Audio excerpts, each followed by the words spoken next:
قرآن پاک نے چیلنج دیا تھا، اگر قرآن پاک کا مثل لانا ممکن ہوتا نا تو بدر اور احد کے اندر وہ تلواریں لے کے کبھی نہ آتے، بات ہی ختم ہو جاتی۔ قرآن پاک کا مثل لے آتے، بات ہی ختم ہو جاتی ساری، نہیں مثل لا سکے۔ اور قرآن نے وہ جو چیلنج دیا تھا وہ آج تک قیامت تک قائم و دائم ہے۔ اصل بات کی طرف آؤ جو علم کی بات ہے۔ یہ کہنے والے تو بہت تھے کہ نبی پاک صلی اللہ علیہ وسلم کی تصنیف ہے یہ، لیکن یہ قرآن کا مثل لانے والا کوئی نہیں تھا، ایک آیت بھی کوئی نہیں لے کر آ سکا اس کی، اس جیسی آج تک نہیں لے کر آ سکا۔ انہوں نے مختلف مذہب کے لوگوں کو بلایا اور ان سے پوچھا کہ چلو بھی سارے مذاہب کو ملا کے ایک کر دیتے ہیں، ہر مذہب کسی نہ کسی نبی سے منسوب ہے، تمہارا مذہب کس نبی سے منسوب ہے؟ موسیٰ علیہ السلام سے۔ تمہارا مذہب کس نبی سے منسوب ہے؟ حضرت عیسیٰ علیہ السلام سے۔ آپ کا مذہب کس نبی سے منسوب ہے؟ خاتم النبیین صلی اللہ علیہ وسلم سے۔ آخری نبی کون ہے؟ کہا موسیٰ علیہ السلام، کہا عیسیٰ علیہ السلام۔ کا حق یہ ہے کہ آخری نبی میرے نبی صلی اللہ علیہ وسلم ہے۔ کہا دیکھو بات معیار پہ ہوگی، بات سٹینڈرڈ پر ہوگی، بتاؤ کس نبی کا معجزہ موجود ہے؟ اگر نبی گزر گئے معجزہ بھی گزر گیا، سمجھ لو دور بھی گزر گیا، سب چپ ہیں۔ اور مسلمان کھڑا ہو کر کہنے لگا دیکھیے یہ قرآن مجید یہ میرے نبی پاک صلی اللہ علیہ وسلم کا معجزہ ہے، یہ 1400 سال پہلے بھی معجزہ تھا، آج بھی معجزہ ہے، قیامت تک معجزہ رہے گا۔ اس کی ایک آیت جیسی آیت 1400 سال پہلے بھی کوئی نہیں لے کر آ سکتا تھا، آج بھی نہیں لا سکتا، قیامت تک بھی نہیں کوئی لا سکے گا۔ 7 سال کے بچے کے سینے میں الحمد سے لے کے والناس تک ہی آ جاتا ہے، اس سے بڑا معجزہ لا کے دکھاؤ۔ قرآن چیلنج کی ابتدا کرتا ہے کہ تم اسے انسانی ذہن کی اختراع قرار دیتے ہو، اے محبوب فرما دیجئے جاؤ سارے انسان اور جن مل کر آ جائیں، اپنے حمایتی بلا لیں، اس قرآن کا مثل نہیں لا سکتے۔ نہیں کسی نے چیلنج ایکسپٹ کیا۔ پھر قرآن نے دوسرا چیلنج لانچ کیا، قرآن میں ہے جاؤ پورا قرآن نہیں لا سکتے، قرآن کی مثل نہیں لا سکتے، 10 صورتیں لے آؤ، سب خاموش ہے۔ تیسرا چیلنج لانچ ہوا، 10 صورتیں بھی نہیں لا سکتے، تم شک کرتے ہو اس پہ جو ہم نے اپنے بندہ خاص پہ نازل کیا، ایک صورت لے آؤ، 1 سنگل صورت۔ وہ فصیحانہ بلاغت اور وہ ان کی فصاحت تھی، ان کی شاعری کی پوری دنیا میں دھوم تھی، گنگ ہو کے رہ گئے سارے۔ وہ کہاں گئی ان کی فصاحت، کہاں گئی ان کی وہ شاعری، سب چپ رہ گئے۔ اور پھر قرآن نے چیلنج کے اس چیپٹر کو کلوز کیا اور کہا ٹھیک ہے جاؤ قرآن جیسی کوئی ایک بات ہی اٹھا کے لے آؤ، جاؤ ایک بات لے کر آ جاؤ۔ لبید عامری یہ وہ تھا جس کے بارے میں کہا جاتا تھا کہ خنجر کی نوک سے اس کے شعر گردن پر بھی لکھے جائے تو کم ہے۔ لبید بن ربیعہ جس کے اشعار کو وہ خانہ کعبہ کی دیوار پہ لکھا جاتا تھا، یہ بڑی سعادت کی بات ہوا کرتی تھی۔ اور جب قرآن پڑھتا ہے سیدھا آتا ہے، آ کے نبی پاک صلی اللہ علیہ وسلم کے دست اقدس پہ اسلام قبول کر لیتا ہے، کہ محمد صلی اللہ علیہ وسلم، یہ انسان کا کلام نہیں ہے۔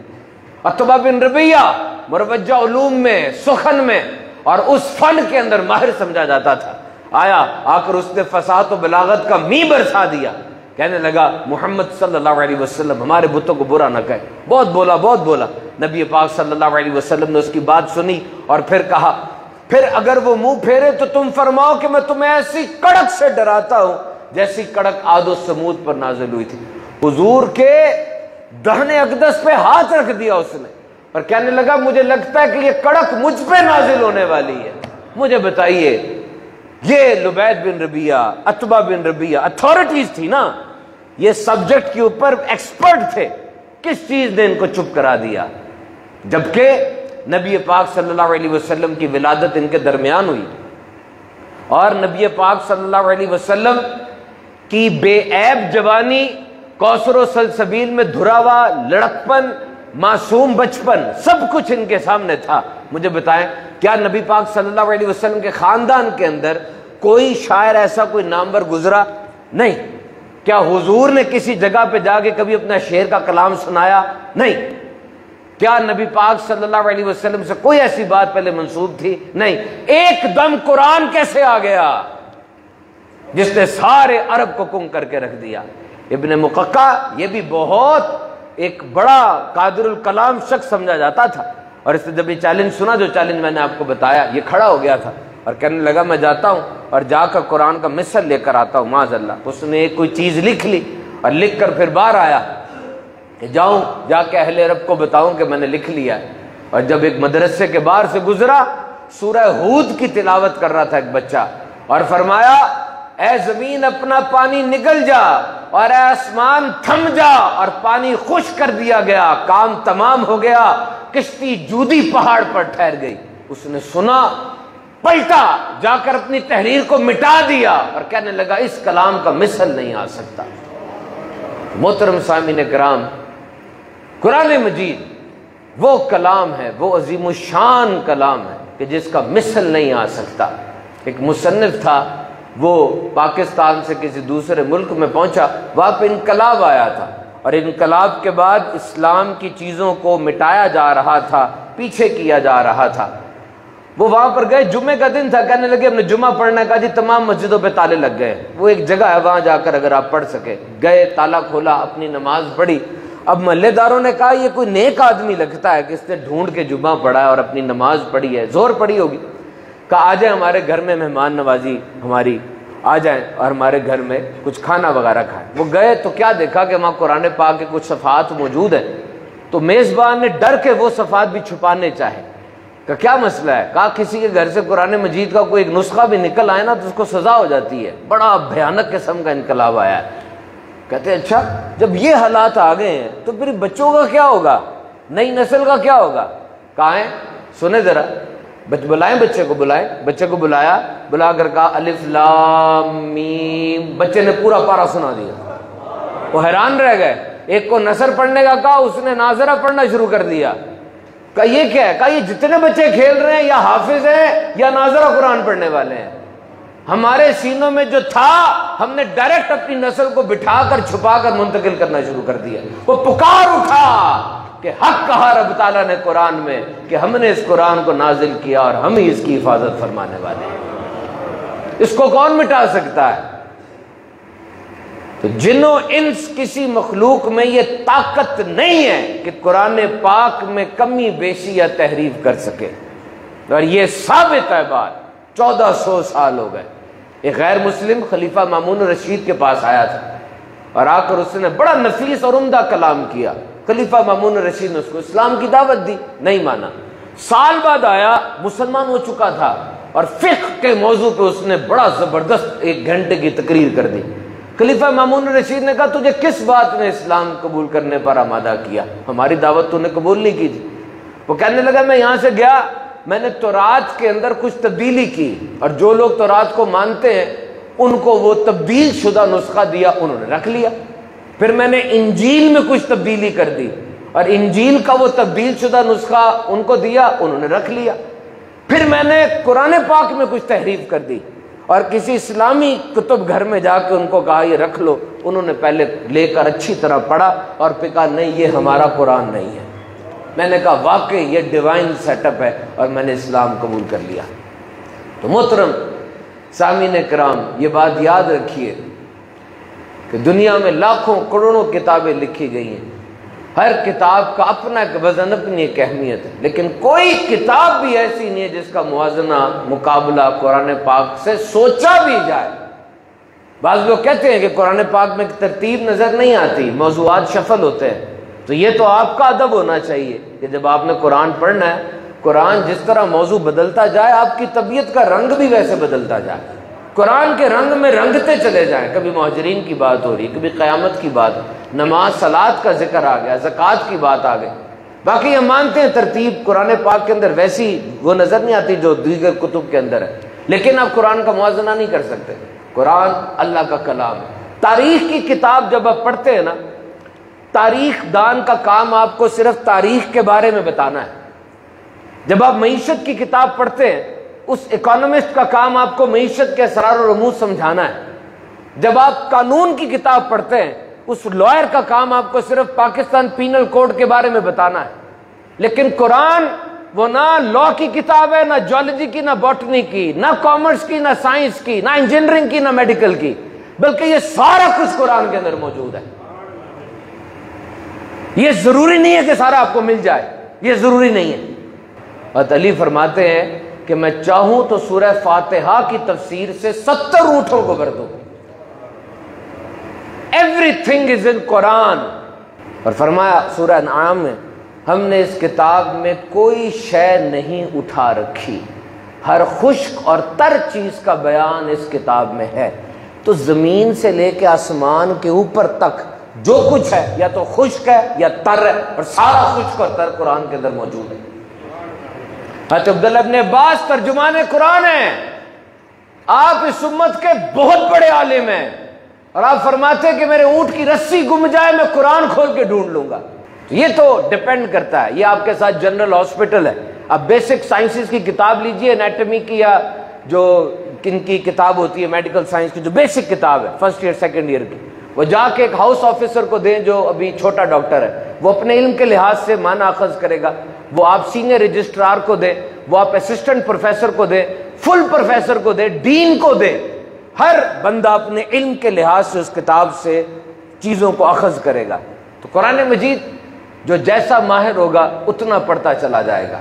یاد رکھیے گا کہ نبی پاک صلی اللہ علیہ وسلم کی بعثت سے پہلے جو کتابیں نازل ہوئیں وہ حضور صلی اللہ علیہ وسلم کی ولادت سے بہت پہلے اس میں تحریفات ہو چکی ہوئی تھی، تبدیلی ہو گئی ہوئی تھی. اور وہ لوگ جو ان کتابوں کے عالم تھے انہیں اچھی طرح پتا تھا کہ وہ باتیں جو ان کتابوں میں ہیں قرآن نے انہی باتوں کو بہترین انداز سے عطا کیا اور اس میں لکھی ہوئی. جیسے حضرت موسیٰ علیہ السلام، حضرت مریم رضی اللہ تعالیٰ عنہ، حضرت ابراہیم علیہ السلام، یہ ساری باتیں قرآن میں ہیں اور بہترین انداز سے. اور ابھی تو چیدہ کچھ باتیں میں آپ کو بتاؤں گا، غور سے سماعت فرمائیں گے تو آپ کے ذوق کو، آپ کے شوق کو ایک جلا نصیب ہوگی. یہ تو اوپر سے جو باتیں ہمیں نظر آ جاتی ہیں، گہرائی کتنی ہمیں اندازہ نہیں ہے. سائنس کہتی ہے کہ this universe is 13.7 billion years old. یہ سائنس کہتی ہے کہ 13.7 ارب سال پرانی ہے یہ کائنات. سائنس سے ہی پوچھو کہ 13.7 ارب سال پہلے کیا تھا. جو کوئی نہیں ہے پھر وہ آ جاتا ہے نا، تو جب وہ نہیں ہوتا پھر تو کچھ نہیں ہوتا، پھر وہ آ جاتا ہے. تو 13.7 ارب سال پہلے کائنات نہیں تھی، ایک دم سے کہاں سے آ گئی؟ From nothingness to this expanse. آج 500 ارب کہکشائیں گیلیکسیز کا کہا جاتا ہے دنیا میں، یہ یونیورس کے اندر موجود ہیں، اور ہر گیلیکسی کے اندر 200 ارب کھرب سیارے موجود ہیں. اتنا کچھ کہاں سے آ گیا مجھے بتائیے، ہاؤ از اٹ پاسبل؟ اور اب سورہ ابراہیم سنی آیت نمبر 10 قرآن میں ہے، وہی اللہ ہے جو آسمانوں اور زمینوں کو بنانے والا ہے. سورہ روم میں آیا، اور آسمانوں اور زمینوں کی پیدائش اور تمہاری زبانوں اور رنگوں کا اختلاف اس کی نشانیوں میں سے ہے، بے شک اس میں علم والوں کے لیے نشانیاں ہیں. آپ کو ایک پن بنانی ہو، یا بوئنگ 707 جہاز آپ نے بنانا ہو، یا موبائل فون بنانا ہے، یا چیٹ جی پی ٹی کی طرح کی کوئی چیز بنانی ہے، آپ کو کوئی سیمپل چاہیے، کوئی نمونہ چاہیے کہ پہلے نمونہ ہوگا، اس نمونے کو دیکھ کر آپ وہ چیز بنائیں گے. اور اللہ رب العزت کیا فرماتا ہے؟ وہ بغیر کسی نمونے کے آسمانوں اور زمینوں کو بنانے والا ہے. کن کہتا ہے اور وہ ہو جاتا ہے. سورۃ الانبیاء کے اندر آیا، کانتا رتقا، یہ آسمان اور زمین باہم ملے ہوئے تھے، ہم نے ان کو کھول دیا. آسمان سے پانی نہیں برستا تھا.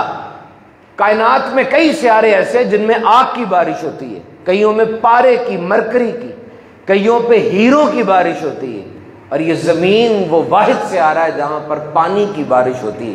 فرمایا آسمان اور زمین ملے ہوئے تھے، ہم نے اسے کھول دیا. زمین سے نباتات نہیں اگتی تھی، اللہ نے حکم فرمایا نباتات اگنے لگی. اور سورۃ الانبیاء میں فرمایا اور ہم نے ہر جاندار چیز پانی سے بنائی. ہائیڈرولوجی کو پڑھ لیں، یہ جو پودے آپ کو نظر آتے ہیں 90 سے 95% پانی ہوتا ہے. انسان کی باڈی میں 61% پانی ہے. بچہ جو نیا پیدا ہوتا ہے اس میں 75% پانی ہے. ایک مرجھایا ہوا پتا جس کو یوں کریں چر چر کر کے تباہ ہو جاتا ہے، 20 سے 30% پانی اس کے اندر بھی ہوتا ہے. یہ 1400 سال پہلے اڑتے ہوئے بگولوں میں اور عرب کے آوارہ گردی کرتے بدھوؤں کے اندر یہ کتاب نازل ہو رہی ہے، کیسے راز اس میں بیان کیے جا رہے ہیں. And when Allah mentioned His ability to bring us back to life on the day of judgment، جب اللہ فرماتا ہے کہ میں بروز قیامت تمہیں اسی پرفیکشن کے ساتھ دوبارہ زندہ کروں گا، تو جسم میں کتنے کمپلیکس آرگنز موجود ہیں، جسم میں کتنے پیچیدہ اعضاء ہیں. لیور ہے، 500 فنکشنز ہے اس کی، پھیپڑا ہے، گیسز کی سیچوریشن کو مینٹین کرتا ہے، دماغ ہے. لیکن رب فرماتا ہے سورۃ القیامہ کے اندر، اور ہم تمہاری انگلی کے پورے اسی طرح ٹھیک کر دینے پر قادر ہیں. اتنی چھوٹی سی چیز ہے بظاہر، یہ بڑے بڑے اعضاء کو چھوڑ کے اس کو مینشن کیا گیا، لیکن آج یہ پتہ چلتا ہے کہ یہ انگلی کے پورے there are the exclusive proof for your identity. دنیا میں کوئی دو انسان ایسے نہیں ہے جن کی انگلی کے پورے آپس سے ملتے ہیں. اور پھر یہ فرمایا، اور جسے اللہ ہدایت دینا چاہتا ہے اس کا سینہ اسلام کے لیے کھول دیتا ہے، اور جسے گمراہ کرنا چاہتا ہے اس کا سینہ تنگ، بہت ہی تنگ کر دیتا ہے، گویا وہ زبردستی آسمان پہ چڑھ رہا ہو. مجھے بتائیے، آسمان پہ چڑھو گے تو سینہ تنگ ہو جائے گا، چیسٹ کنسٹرینٹ آ جائے گا، آکسیجن کم ہو جائے گی. 1400 سال پہلے 1903 کے اندر پہلی کنٹرولڈ فلائٹ گئی تھی، اور پھر سائنس نے بتانا شروع کیا کہ 12,500 فٹ پر جب جہاز چلا جاتا ہے اس وقت پائلٹ اعلان کر دیتا ہے کہ آکسیجن دے دو ان کو، 14,000 فٹ تک جا سکتا ہے. اور تھوڑا سا اور اوپر چلا جائے تو انسان کا خون کھولنا شروع ہو جائے گا، تباہ ہو جائے گا. آج آ کے اس بات کا پتہ چل رہا ہے، قرآن واضح طور پہ کہہ رہا ہے. اور پھر فرمایا، وہ جس نے ایک دوسرے کے اوپر 7 آسمان بنائے، اے بندے تو رحمان کے بنانے میں کوئی فرق نہیں دیکھے گا، بس تو نگاہ اٹھا کر دیکھ، کیا تجھے رکھنا نظر آتا ہے؟ پھر دوبارہ نگاہ اٹھا کر دیکھ، نگاہ تیری ناکام ہو کر تھکی ماندی پلٹ آئے گی. دیکھو تو صحیح، ایک دفعہ میرے ساتھ سوچے، یہ بغیر ستونوں کے چھت یعنی آسمان جو کھڑی کر دی، اور دیکھیے یہ سورج چاند ستارے کی پوری فیملی، یہ سب کی سب اپنے ایک مدار میں گھومتی ہے، رکتی نہیں ہے، غلطی سے یا تھک کر بھی نہیں رکتی، رستہ بھی نہیں بدلتی. یہ سب کیا ہے؟ کوئی ایڈمنسٹریشن تو ہوگی نا، کوئی کنٹرول ہوگا. اور پھر سمندر کے اندر تقریباً 22 لاکھ مختلف قسم کے جانور اور پودے دریافت ہو چکے ہیں سمندر کے اندر. سمندر کا پانی نمکین ہوتا ہے، اور یہ نمکین پانی جانداروں کے لیے بہت ضروری ہے. یہ مر جاتے ہیں، اسی نمکین پانی میں تحلیل ہو جاتے ہیں. کس نے؟ جس نے یہ ساری سیچوریشن مینٹین کر کے رکھی ہوئی ہے. ہوا میں آکسیجن ہے، تقریباً 21% آکسیجن ہے، اور ہم دن کے اندر 2000 گیلن آکسیجن جسم کے اندر لے کر جاتے ہیں. ہوا میں یہ آکسیجن کی مقدار مینٹین کیسے ہوئی ہے؟ تمہیں کوئی رکھنا نظر نہیں آئے گا. سوچتے چلے جاؤ، حیران رہ جاؤ گے. پہلے انسان کہتا تھا کہ سورج رکا ہوا ہے، سارے رکے ہوئے ہیں، لیکن اب ناسا کی ویب سائٹ پر میں نے پڑھا کہ دس ہیز بین ڈسکارڈڈ، سورج کسی نہ کسی مقام کی طرف بڑھ رہا ہے. قرآن سنو، سورہ رحمان، سورج اور چاند حساب سے ہیں، اس نے 2 سمندر بہائے، دونوں ملے ہوئے لگتے ہیں، ان کے درمیان آڑ ہے، وہ ایک دوسرے کی طرف نہیں بڑھ سکتے. اور سورہ یاسین میں فرمایا سورج کو لائق نہیں کہ وہ چاند کو پکڑے، اور نہ رات دن پر سبقت لے جانے والی ہے، ہر ایک اپنے دائرے میں تیر رہا ہے. سوچتے چلے جائیے اللہ تعالیٰ کی قدرت کا قرآن مجید میں کیسا بیان ہے. فرمایا یہ قرآن ہے جس میں تمہارے اگلے پچھلوں کی خبریں ہیں، تمہارے آپس کے فیصلے ہیں. قرآن فیصلہ کن ہے. کیسی زبردست بات ہے. اور سننا پہلے ہوتا ہے کہ دیکھنا پہلے ہوتا ہے. جب بچہ 18 ہفتے کا ہوتا ہے نا، 18 ہفتے کا، اس کو ماں کے پیٹ کے اندر سے آوازیں آنا شروع ہو جاتی ہیں. ماں کے دل کی دھڑکن کی آواز، ماں کے خون کی گردش کی آواز، ماں کے پیٹ میں جو گراؤلنگ ہو رہی ہے اس کی آواز، ماں کے سانس کی آواز. اور 22 ہفتے کا ہوتا ہے اس کے کان بننے شروع ہو جاتے ہیں. اور جب 24 ہفتے کا ہوتا ہے اب اس کی ویژن تھوڑی سی کلیئر ہوتی ہے. ماں کے پیٹ پہ الٹرا ساؤنڈ انہوں نے کر کے دیکھا، شعاع ماری تو اس نے تھوڑی سی آنکھیں جھپکی تھی. پہلے سنتا ہے پھر دیکھتا ہے. اور اب دیکھیے قرآن مجید کے اندر کتنے واضح طور پہ فرمایا سورۃ الدہر کے اندر، بے شک ہم نے آدمی کو پیدا کیا تاکہ ہم اس کا امتحان لیں، تو ہم نے اس کو سننے والا اور دیکھنے والا بنایا. پہلے سننے والا بیان کیا گیا. کیا شان ہے. تو یہ قرآن مجید ہے. پہاڑ کے بارے میں آج دنیا کے اندر تقریباً 10,08,000 پہاڑ موجود ہیں. گیس آئیے وہ پہاڑ جو 1000 فٹ اونچا ہوتا ہے نا اس کو پہاڑ کہا جاتا ہے سائنس کی روشنی میں. اور پہلے پہاڑوں کے بارے میں کیا کہتے تھے عرب کے لوگ کہ یہ پلرز ہیں, ان کے اوپر آسمان کی چھت کھڑی ہوئی ہے, 7 سیڑھیاں یوں کہا جاتا تھا. قرآن مجید میں واضح طور پہ کہا سورۃ الانبیاء میں, اور زمین میں ہم نے مضبوط لنگر ڈال دیے تاکہ لوگوں کو لے کر حرکت نہ کرتی رہے. فرمایا کیا ہم نے زمین کو بچھونا نہ بنایا اور پہاڑ کو میخیں. اور آج نیو یارک کی کارنل یونیورسٹی کی تحقیق ہے کہ پہاڑ جتنا اوپر ہوتا ہے 5.6 ٹائمز اس کی گہری جڑ زمین کے اندر ہوتی ہے. ماؤنٹ ایورسٹ 29,000 فٹ اونچا ہے, اس کی 5.6 گنا فٹ نیچے جڑ موجود ہے. اور قرآن یہ ثابت کر رہا ہے. اور میں آپ کو عرض کروں پہاڑ کے بارے میں, قیامت کے دن پہاڑ کی حالت کیا ہوگی. 5 حالتیں قرآن میں بیان کی گئی ہیں. سورۃ الحاقہ میں پہاڑوں سے اکھاڑ کر چورا چورا کر دیا جائے گا. سورۃ القاریہ میں پہاڑ دھنکی ہوئی رنگین اون ہو جائیں گے. سورہ واقعہ میں پہاڑ بکھرے ہوئے غبار کی طرح ہو جائیں گے. سورۃ الطٰہٰ میں غبار بنا کر پہاڑوں کو اڑا دیا جائے گا. سورۃ الطور میں غبار بن کر اڑنے کے بعد پہاڑ تیزی سے چل رہے ہوں گے لیکن تمہیں رکے ہوئے نظر آئیں گے. اور کیا کیا انسان نے کچھ بنانا ہو تو اسے روشنی چاہیے ہوتی ہے, اور رب تعالیٰ اندھیروں میں صورتیں بناتا ہے. فرمایا ماں کے پیٹ میں 3 اندھیروں کے اندر, 3 اندھیروں میں, آج سائنس ثابت کر رہی ہے, ایمبرینک سٹیٹ ہوتی ہے, پری ایمبرینک سٹیٹ ہوتی ہے اور فیٹل سٹیٹ ہوتی ہے. تو میرے محترم سامعین کرام, وقت کا تقاضا یہ ہے ہم قرآن مجید کی کتنی تلاوت کرتے ہیں یہ سوچئے. بلکہ جب سے یہ واقعہ ہوا اس وقت سے اب تک کتنا قرآن پڑھ لیا ہم نے. پچھلے ہفتے میں 168 آورز تھے, 168 آورز. کتنا قرآن ہم نے پڑھا. قرآن 1 کا 10 دیتا ہے, 1 حرف پڑھیں 10 نیکیاں ملتی ہیں.